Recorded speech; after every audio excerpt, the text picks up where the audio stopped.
Les pronoms en français. Let's have a look at the differences between pronouns in French and in English. Here are your typical pronouns in English. I, you, he, she, we, and they. 6 of them.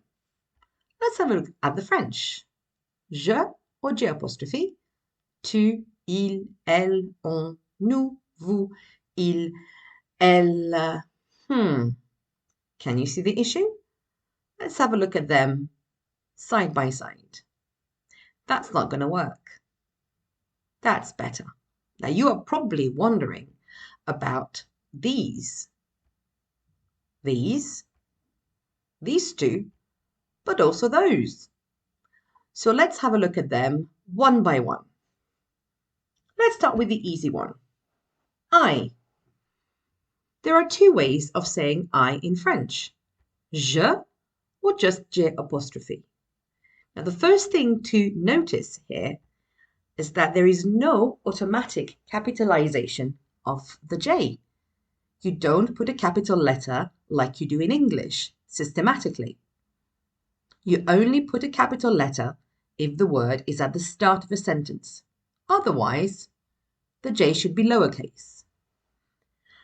Now the 2 pronouns mean exactly the same thing. So why the difference? Well, the J apostrophe must be used when the following word starts with a vowel, which in French includes the Y, or starts with the letter H. This is just to improve the fluency of the pronunciation.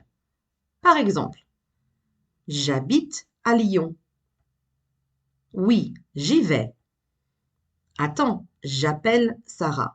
Instead of je appelle, j'appelle.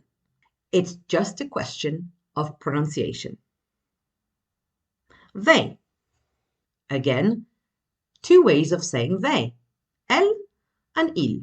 And simply putting it, it's a question of feminine versus masculine. Elle is for 2 or more females, il for 2 or more males. And that works no matter how many males or females you have in the group. But what if you had a mixed group?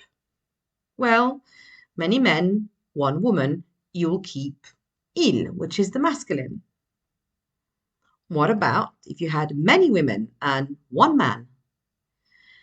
You guessed it, you keep il.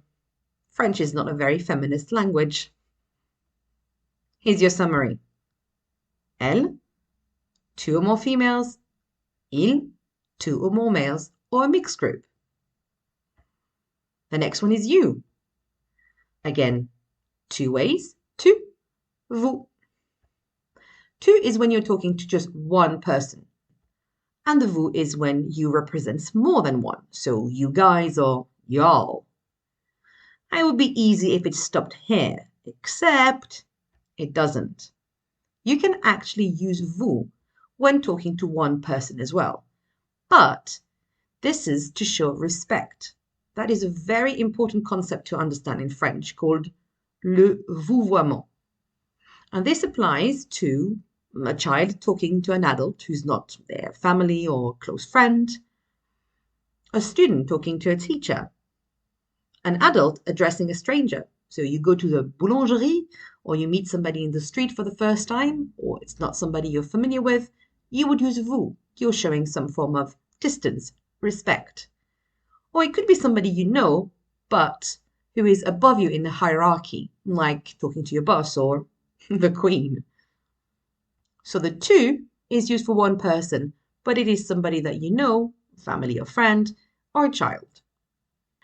Here's the last one, we. Now this one is a bit more tricky.